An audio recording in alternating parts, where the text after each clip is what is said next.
Welcome to the appendix, where we read the primary sources of the past so that you can better understand the present.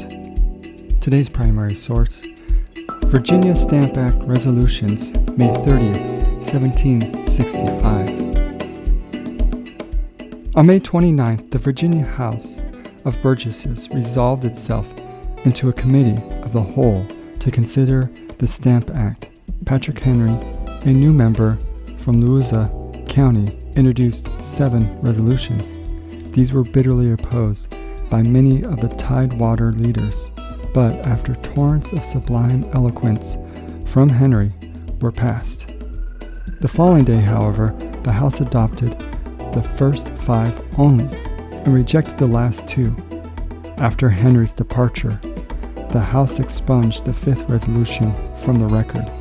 The entire series of resolutions, however, was published in newspapers.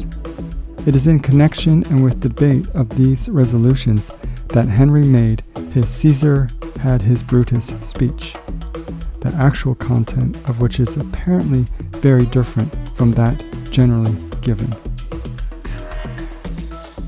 The resolved that the first adventurers and settlers of His Majesty's colony and dominion of Virginia, brought with them and transmitted to their posterity, and all others His Majesty's subjects since inhabiting in this His Majesty said colony, and the liberties, privileges, franchises, and immunities that have at any time been held, enjoyed, and possessed by the people of Great Britain.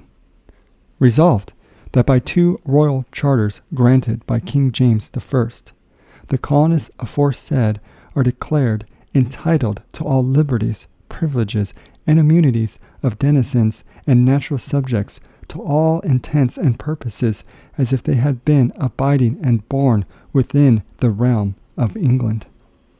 Resolved that the taxation of the people by themselves or by persons chosen by themselves to represent them, who can only know what taxes the people are able to bear, or the easiest method of raising them, must themselves be affected by every tax laid on the people, is the only security against the burdensome taxation and the distinguishing characteristic of British freedom, without which the ancient Constitution cannot exist.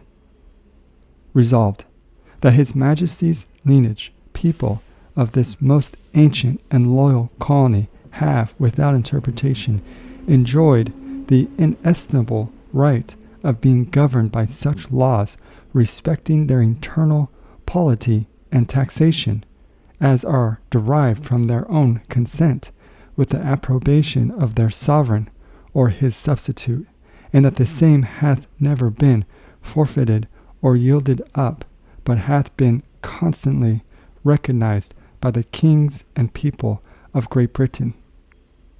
Resolved, therefore, that the General Assembly of this colony have the only and sole exclusive right and power to lay taxes and impositions upon the inhabitants of this colony, and that every attempt to vest such power in any person or persons whatsoever other than the General Assembly aforesaid has a manifest tendency to destroy British as well as American freedoms.